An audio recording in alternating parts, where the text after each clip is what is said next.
With Kimberly Guilfoyle, Juan Williams, Dana Perino, and Greg Gutfeld. It's 9 o'clock in New York City, and this is The Five.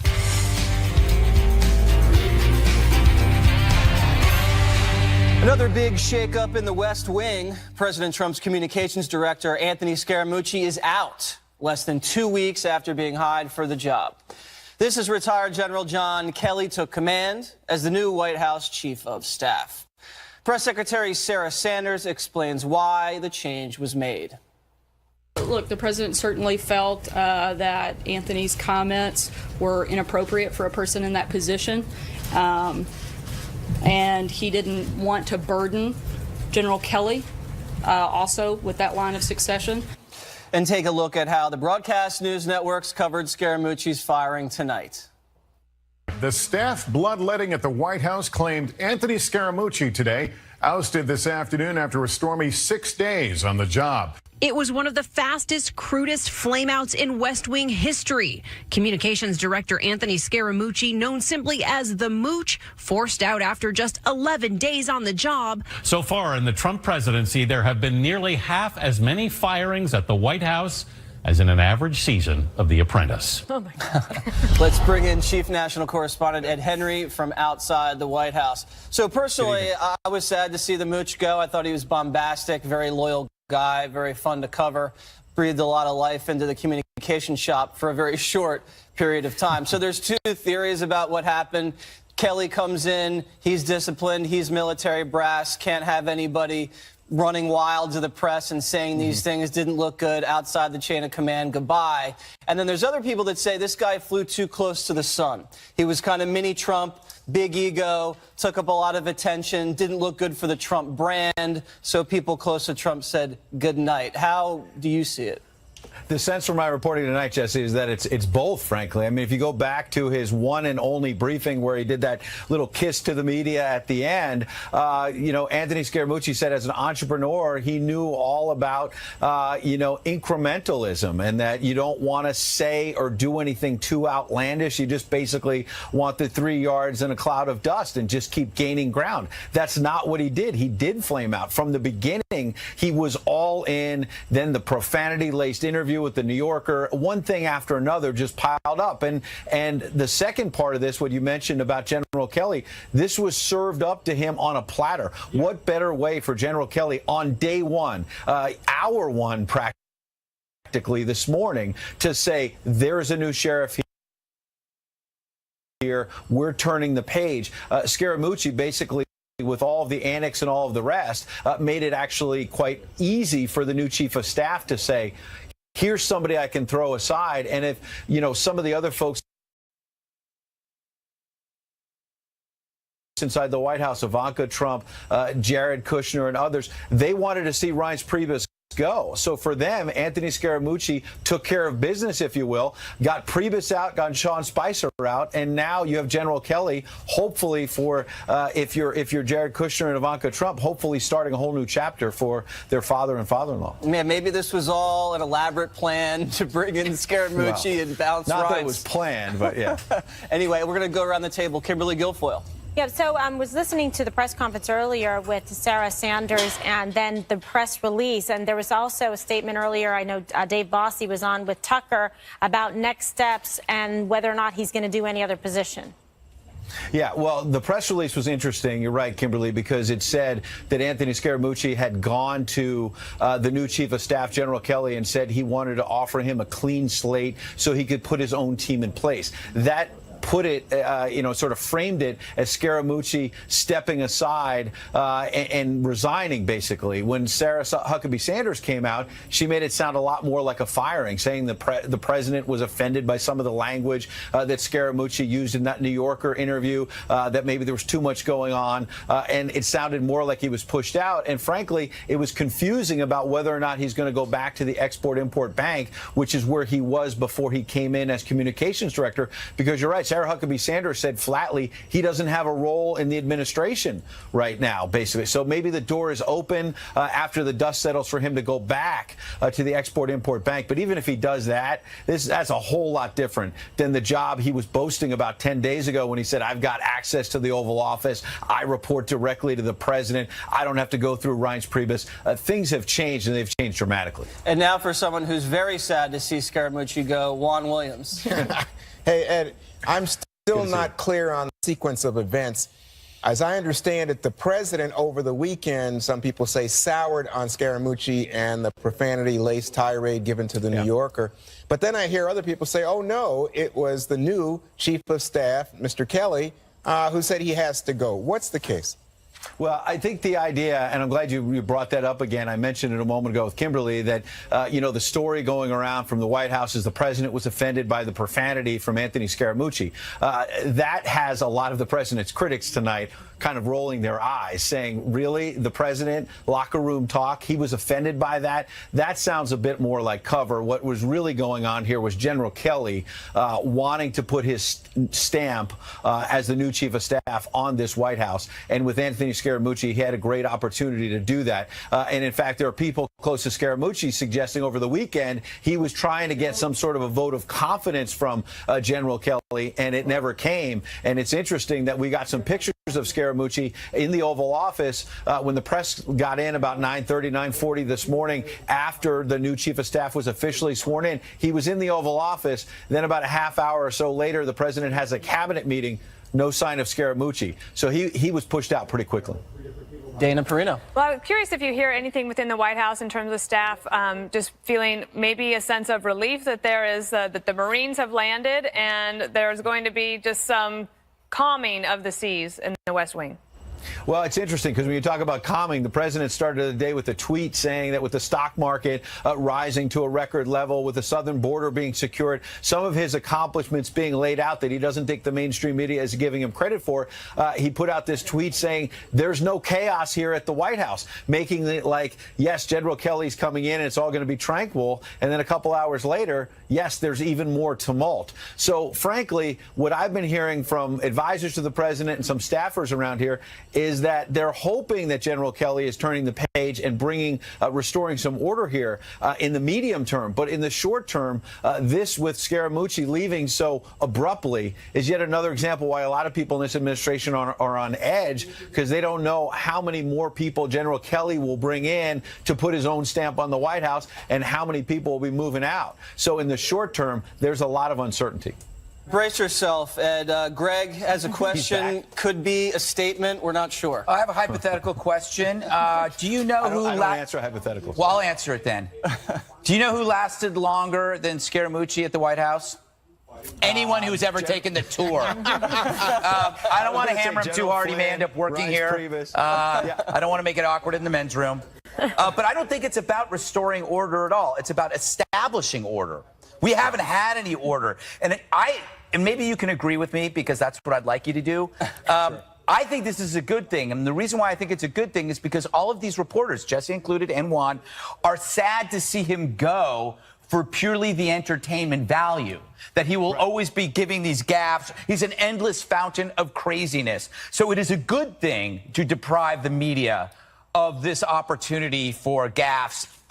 It might mean an establishment of order, of everything settling down, as Dana says. Yeah, if you strip away all the other media, gibberish about this and that and what's going on, some of what the president is tweeting about is absolutely true. The stock market keeps reaching record levels. General Kelly at the Department of Homeland Security has been cracking down on illegal immigration. People, a sharply reduced number of people, illegals, are trying to cross the border because they know there's literally a new sheriff in town. He is actually succeeding at some of the things he promised to do. But there's other big things like tax reform, like health care, that he's not yet succeeding at or struggling at. at in the case of healthcare. Tax reform, glass half full, because they're just starting to tackle that. And so the bottom line is, you go back to the Obama days, you can use the pen and the phone and do all the executive actions you want. That's largely what this president has done. But I think the lesson of the Obama years, among other things, is a new president comes in and undoes as many of those executive actions as they want. You have to lock in legislative gains. So the sideshows with Scaramucci, if that's out of the way, this president can finally maybe focus on those legislative goals he promised the American people on. Okay, and just in my defense, since Gutfeld attacked me unfairly, I don't like Scaramucci for the gaffes. I like him for the laughs. But it's also They're because both the same thing. No, not. I think we have a different sense of humor, Gutfeld. But I thought in his first press conference he was very effective in kind of disarming the media while at the same time coming out swinging. Now, I want to ask you before we let you go about this Washington Post story that's making some headlines. Yeah. Trump dictated son's misleading statement on meeting with Russia lawyer, saying on Air Force One when the Trump Jr. Russia meeting story was breaking, the father, the president, came in and said, no, we're going to write it like this.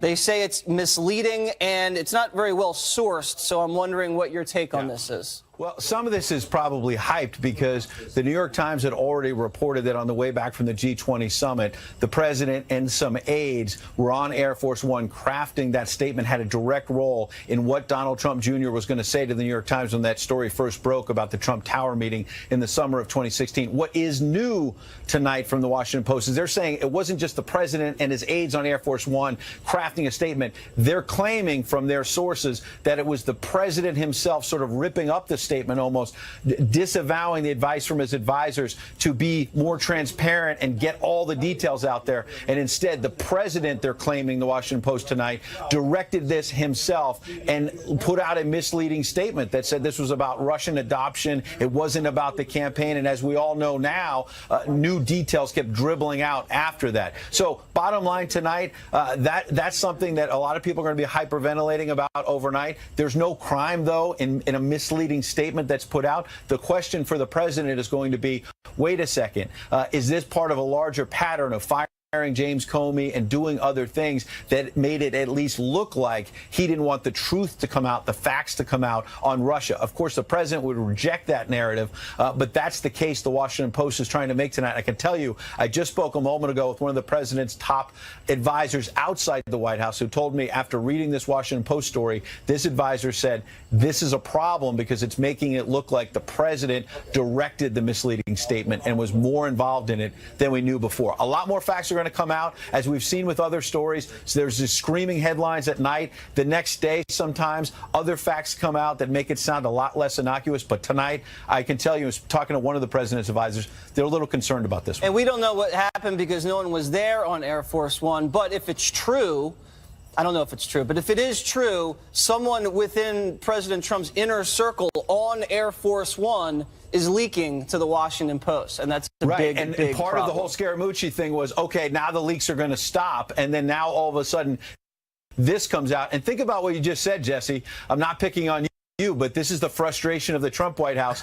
If this is true, it would be a big deal and be really bad for the president. And yet a lot of news organizations are putting out stories that are, well, anonymous sources say this. We're not sure, really whether, we're going to lock this down or not. And they're deeply frustrated that one time after another, if this is true, it's going to be a big deal.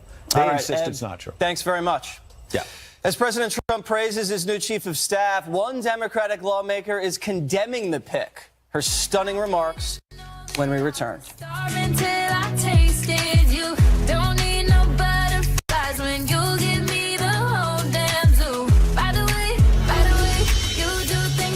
President Trump welcomed his new White House chief of staff, General John Kelly.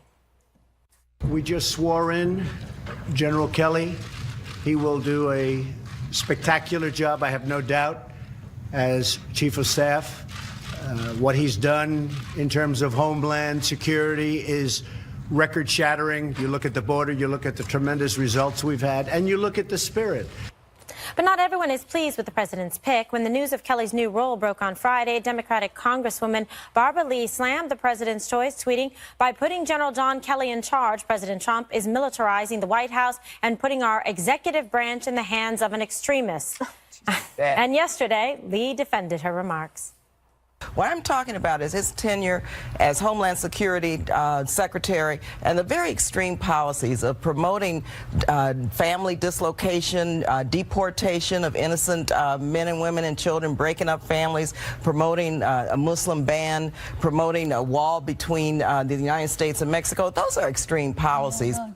All right, Dana, is this a fair criticism? Well, I thought that she was going to talk about his long, 45-year career as a public servant, serving as a 4-star Marine general. He has been at the Department of Homeland Security for literally 5 months. Yeah. He was the one who was willing to go back and redo the Muslim ban, the travel ban, to make sure that it could pass muster in the courts, which it looks like it's going to do. He was also basically implementing the law that is on the books. If you don't like it, maybe you could try to change it. And the thing is, for General John Kelly, this is a man with a public servant's heart. So he was offered the job in May. Apparently he said no. And so obviously he's given this a lot of thought. This is not a rash decision on his part or of that of the president. So it might look like today, like all these moves are quite sudden, but I think that they were sort of in the works for a while. Sure. And if I were the president, I'd be so relieved to have a chief of staff that I had confidence in, because a chief of staff makes your life easier. You don't have to worry about anything. You say, talk to John. I need a chief of staff. All of us need a chief of staff. First of all, I need a staff, but then I need a chief to organize it, because it makes your life easier. Just the flow of information to and from a president is so important.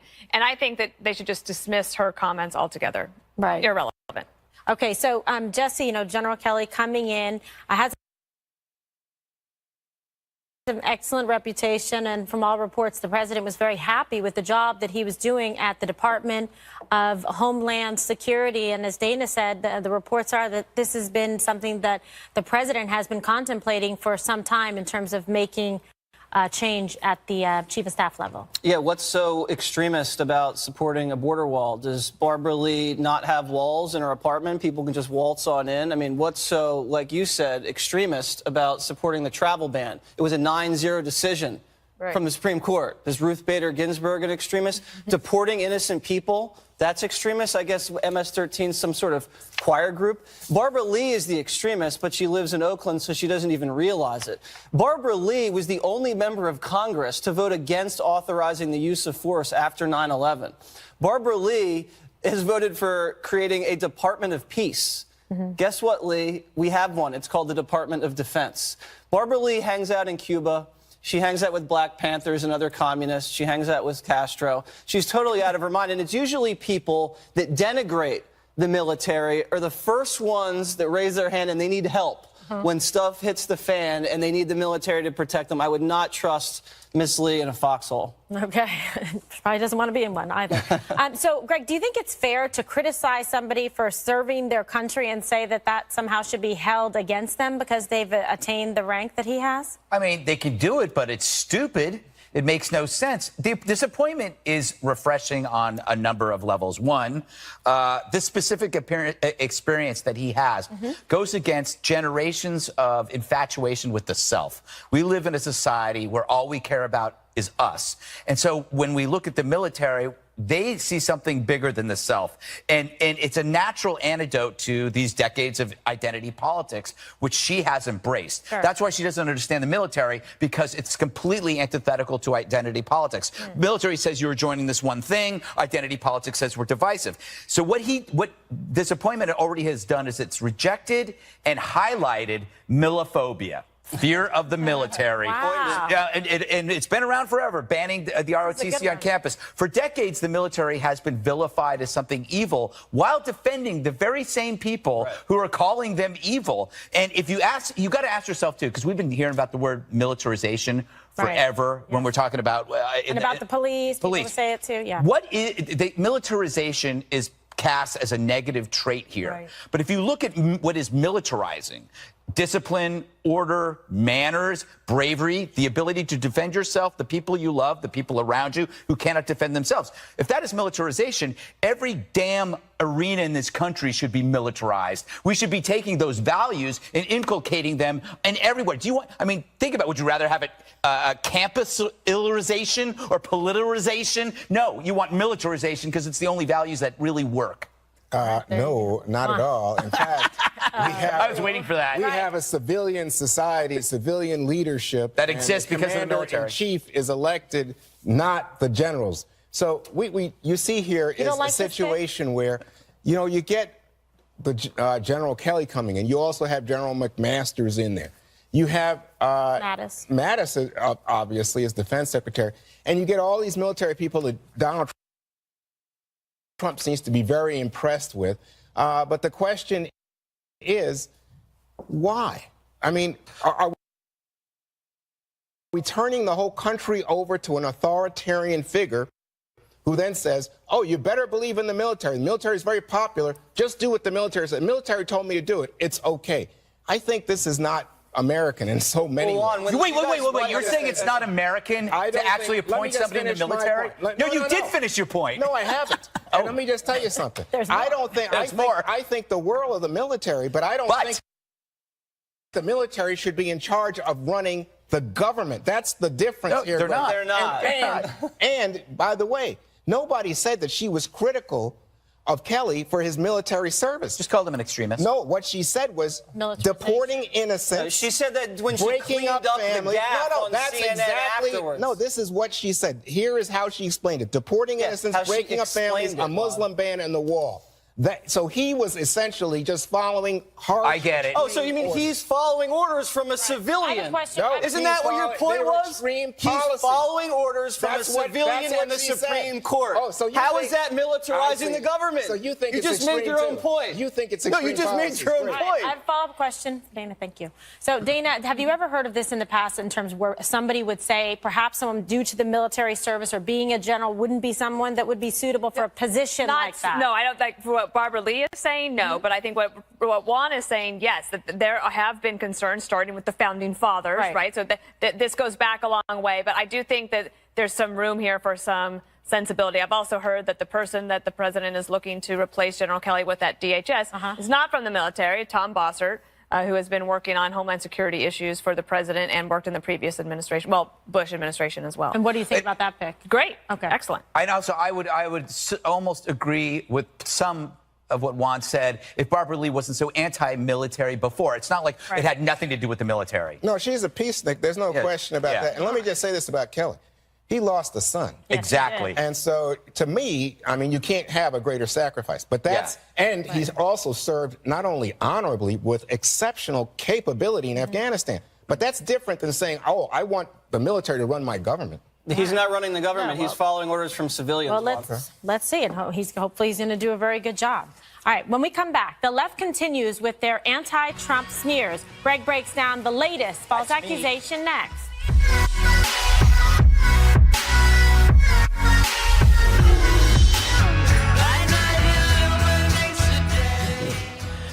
Last week, a video showed President Trump ignoring the outstretched hand of a handicapped boy. It was retweeted thousands of times by thousands of people, including celebrities. Here is the highlighted portion.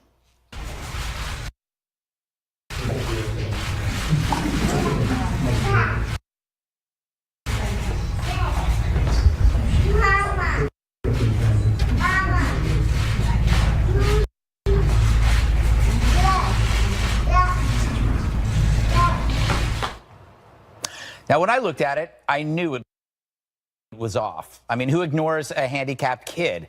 There had to be more to it, because there's always more to everything these days. All things must be verified, and even then, you should hold off tweeting about it just in case. But few did, figuring that Donald Trump is so evil, he doesn't deserve such courtesy. So here's what really happened at the event's start.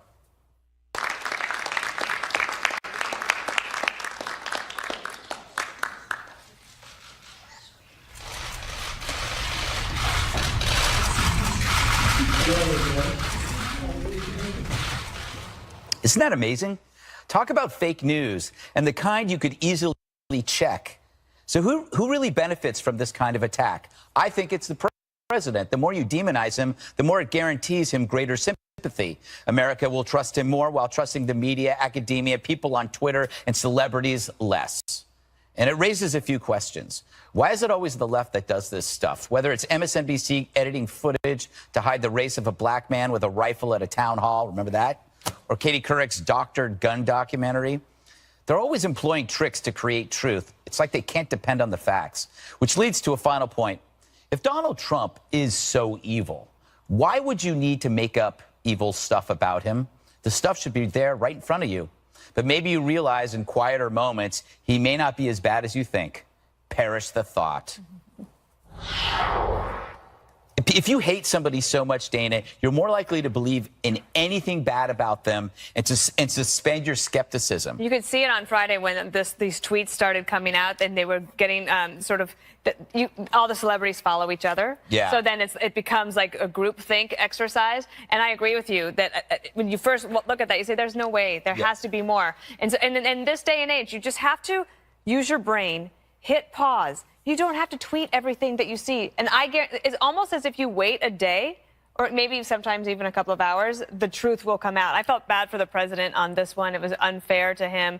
But it does actually play into what you're talking about, that if you distrust the media or Twitter or celebrities, this will reaffirm your beliefs. The child's mother, Jesse, actually went on Facebook to implore people that this didn't happen. Right. And that finally helped stem a lot of this. Yeah, but by that time, it's too late because the initial tweet gets millions of hits, and then the apology gets a few thousand. Right. They think Trump is evil, and here's why. This is my gut-filled imitation. Okay. The Democrats base all of their policies on intentions. If you have intentions that are good, then you are a good person. The Republicans have the opposite policies, so they must not have good intentions. Right. Therefore, they are evil. Yeah. So when Trump doesn't shake a boy's hand that's handicapped, it's because he's evil. When Trump wants a border wall, because he is racist. When he wants tax cuts, it's because he hates poor people. And the Democrats need to keep this charade up, because it allows them to smear Republicans. And if they lose their moral authority, then they don't do the ends justify the means, where they can't get away with anything, with breaking the law, with shredding things, because they believe they're so inherently good that they can afford to, draw outside the lines. Hey, Juan, I have an interesting question for you. Was that good? I liked it. I was Okay. good. I was impressed. Yeah. Chelsea Clinton actually best. tweeted this video and then took it down when Piers Morgan called her on it. But afterwards, she said, the president should have shaken the boy's hand at the end. She really is a stupid busybody, isn't she? You agree with me on that? I don't think it was fair, because I think it's obvious from the tape that you showed that this was fake news, but fake news done by the left. So I didn't like it. I mean, I think that's illegitimate. What other kind of news is there? No, there's not. You know what? I was kind of taken aback when you said that, because I think about the pizza parlor where they made up news, and all of a sudden, they got a right-wing guy going in there with a gun. I think that's Sandy Hook. I can go on and on, but I don't want to get into that argument. But I will say this, that when J.K. Rowling was made aware of this, she apologized. That's true. She did Took her apologize. 6 hours. And the second thing to say about this is, remember, Donald Trump did, in fact, no fake news, mock a disabled reporter. No, he didn't. So yes, he No, did. he didn't. And so people... That's his confused you don't want to hear gesture. this. He does that when anybody is Jesse, being how fed can of you being say that? confused. Come on. Because I've shown video on my show of him going like this when he's talking about people being That's confused. unbelievable. Kimberly, It's not. Yeah. thoughts? So obviously you hate to see something like this happen, because you want to get the truth and the facts out there. And when you see the beginning part of the video, you see that he reached out and paid special attention, to the child. So it's a disservice to everybody. I thought it made him look great, and it was a genuine gesture that got. And he likes children. Loves I mean, like, on all of his events. And actually, guess what? The left hates this. Yeah. The kids like him. Yeah. Right? I could never be a politician.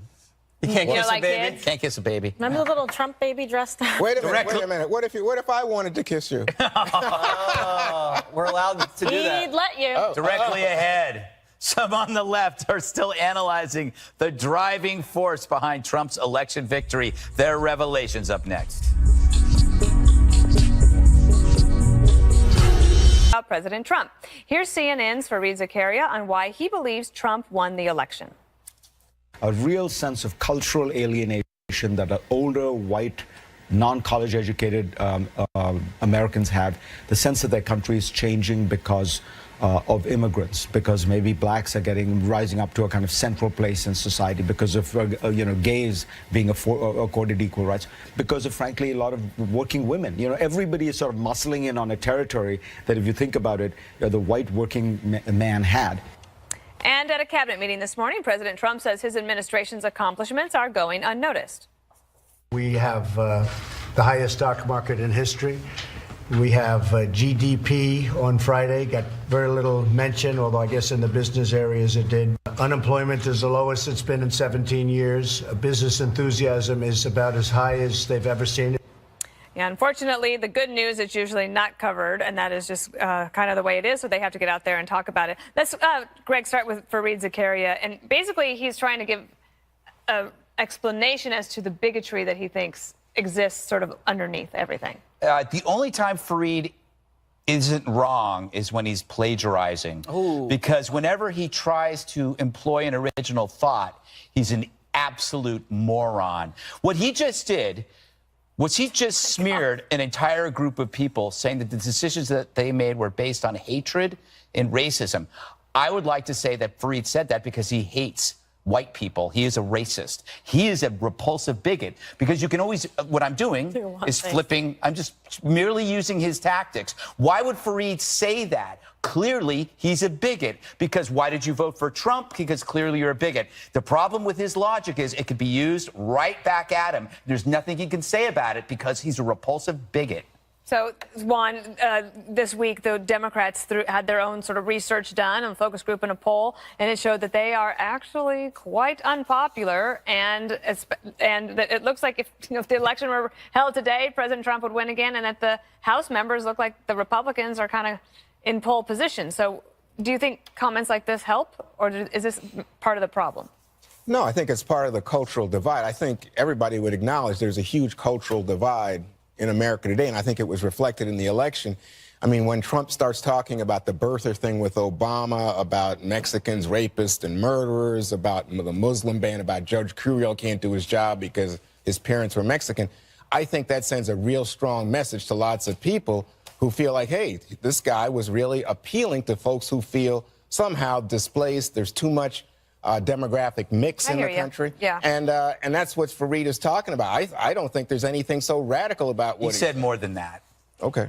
He said more than that. He said that people were scared that blacks were becoming more successful, that women were becoming more. He was saying we are racist, sexist, xenophobic. Well, and you know what? There are a lot of people that probably agree with that watch his show, that agree with it. Well, I just don't think it's true. I don't by your description, because I think you can prove by going into counties where Obama won that Trump then comes back and swings I in. agree. Right, and that's what I was going to say. Not to ignore the cultural realities that he was touching on. I mean, we've seen more and more anti-Muslim, anti-Semitic even behavior in the country subsequent to Trump's election.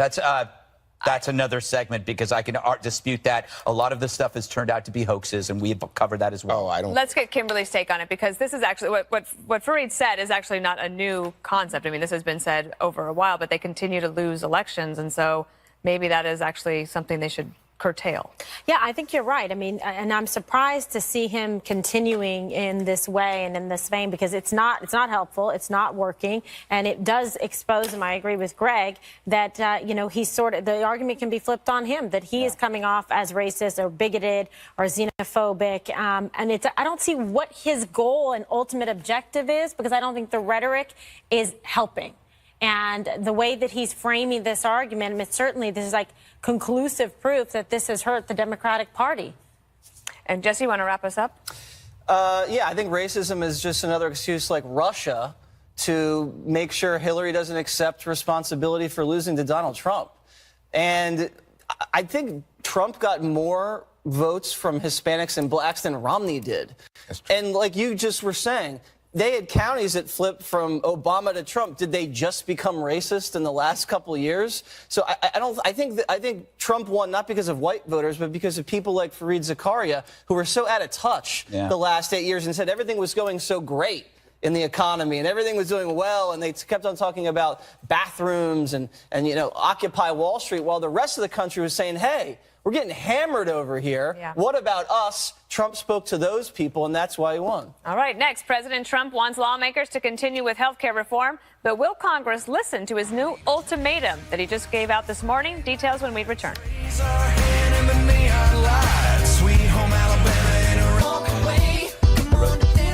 Republican senators gearing up to make a strong push for tax reform now, but President Trump isn't apparently quite ready to move on and leave health care behind. Kellyanne Conway explains. The president will not accept those who have said it's, quote, time to move on. He wants to help the millions of Americans who have suffered with no coverage. They were lied to by the last president. They couldn't keep their doctor. They couldn't keep their plan.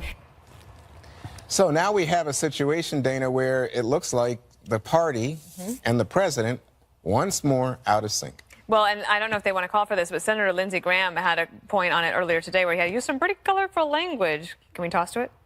Sure. Go right ahead.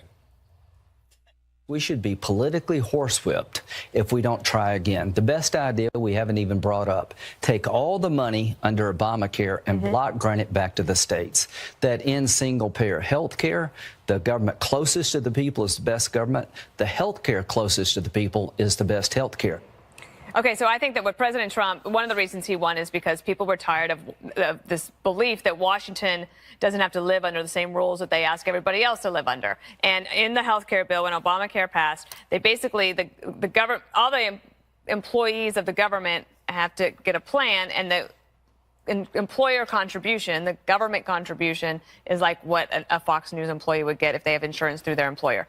What the president is saying is, I'm going to take that away if you guys don't fix this. And Lindsey Graham is agreeing with him. And they're like, let's get back to it so that we can try to solve this problem. But Kimberly, might it be seen as the president kind of bullying members of Congress who have said, including Senate Majority Leader Mitch McConnell? Mitch McConnell said, look, it's time to move on. And really what Republican voters have said is we want tax reform. Okay, well, I think they should do tax reform, but I think the president is trying to honor his commitment to the American people regarding health care. And yes, he is pushing them because he wants to get it done and he's frustrated. So, you know, that's his prerogative to do so. But of course, yeah, he's putting the squeeze on him and putting the spurs in him. But, you know, Jesse, to keep up with the Jesse, that's not the way to make friends with Congress, do you think? Do you really want to be friends with Congress? I mean, they're not very friendly with you. Trump, I think maybe he needs to start running against Congress. It was very effective in the fall. He ran against Congress, ran against both parties, and he won that way. He's running against the media right now. They don't have a very high approval rating. Running against Congress, their approval rating's down. It couldn't hurt. I think the only thing that right now is holding Obamacare together is the bailouts for the insurance industry. Take those away, the thing says goodbye. You know, if you take these little goodies away from Congress, maybe that'll motivate him. Well, you know, Greg, the question is, if you have a legislative agenda, you want congressional support, especially Republican support, is this the way to go about it? Just take it out of their hands. These people are incompetent. We're stuck in the prison of two ideas. Right. There's one idea here, one idea here. Instead, whenever we're trying to do anything, whether it's building any kind of product, an automobile or a hotel, you embrace market solutions. You take ingredients and innovation from all over the place. You take in ideas from other people outside your own expertise. We don't do that with healthcare. We just sit there and we go, it's either this or this. There are two viable options that are pretty simple that you can come up with.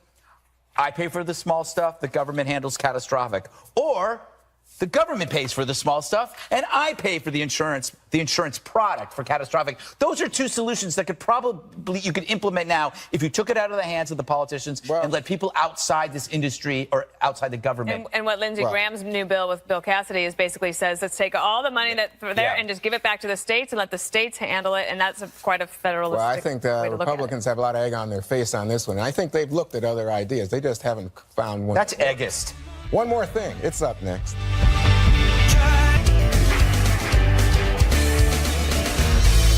It's time now for one more thing. So Chris Christie got into it with some fan at a baseball game. Here's the tape. Appreciate that. What did he say to you? Huh? There was a Secret Service right there. What did he say? I don't know. You want to act like a big shot? Yeah, so Christie having a little rough stretch this summer, but he'll be okay. Never works. All right, Kimberly. All right, so this weekend I had the great honor to be part of Culture City's autism fundraiser in Birmingham, Alabama, and I want to thank the founders who really done an extraordinary job with this organization and this charity. It was founded in 2013, Culture City, and it's the world's first startup, impact-driven nonprofit with a mission to create a world where all autistic individuals can be accepted, included, and fulfill their potential. And that's Dr. Julian Maha, one of the founders, and his wife, Dr. Michelle Kong, and that is Dwight Howard accepting his award. And I was also along with some of my friends, but I don't know if you guys know some of the facts, but 1 in 5 people have a disability. And out of this group, 84% have invisible disabilities like autism, and 1 in 68, in fact, have it. So it is the fastest growing developmental diagnosis in the United States. So there's a lot of work to be done, and a lot of families affected by it. So Excellent, Kimberly. That's good of you. All right, Mon. On Saturday, the Baseball Hall of Fame honored Claire Smith with the prestigious Spinks Award for baseball writers. It's the first time a woman got the award. Smith is known for her groundbreaking work for women. In 1984, she was ordered out of the clubhouse during a playoff game because of a ban on women in the locker room. Star player Steve Garvey came outside to help her. On Saturday, she remembered what he told her. I will stay here as long as you need me to, but remember, you have a job to do. Wow. Garvey, pitcher Sandy Koufax, and Jackie Robinson's widow Rachel Robinson were all in attendance, and they stood to give Smith a standing ovation. All right, Greg. Wow. All right, time for something new. Greg's Great Mysteries. Tonight, avocado toast. Oh, my. What is it? Where does it come from? How did it suddenly show up on every menu all over the world? Why is it everywhere I go, there's avocado toast? Because it is the work of the avocado board to come up with another absurd way to smear our other foods with this horrible green mess that I happen to love but has made me very, very fat. What is next? Avocado bacon? Avocado avocado soup? I've had it with the avocados. But don't you like guacamole? I love guacamole. Me too. What about ethanol? Wow, the avocado industry very angry with Greg Gutfeld. You can see the stock price is tanking. All right, set your DVRs. Never miss an episode of The Five. Greg is going to be eating avocado toast later tonight. Hannity is coming at you next.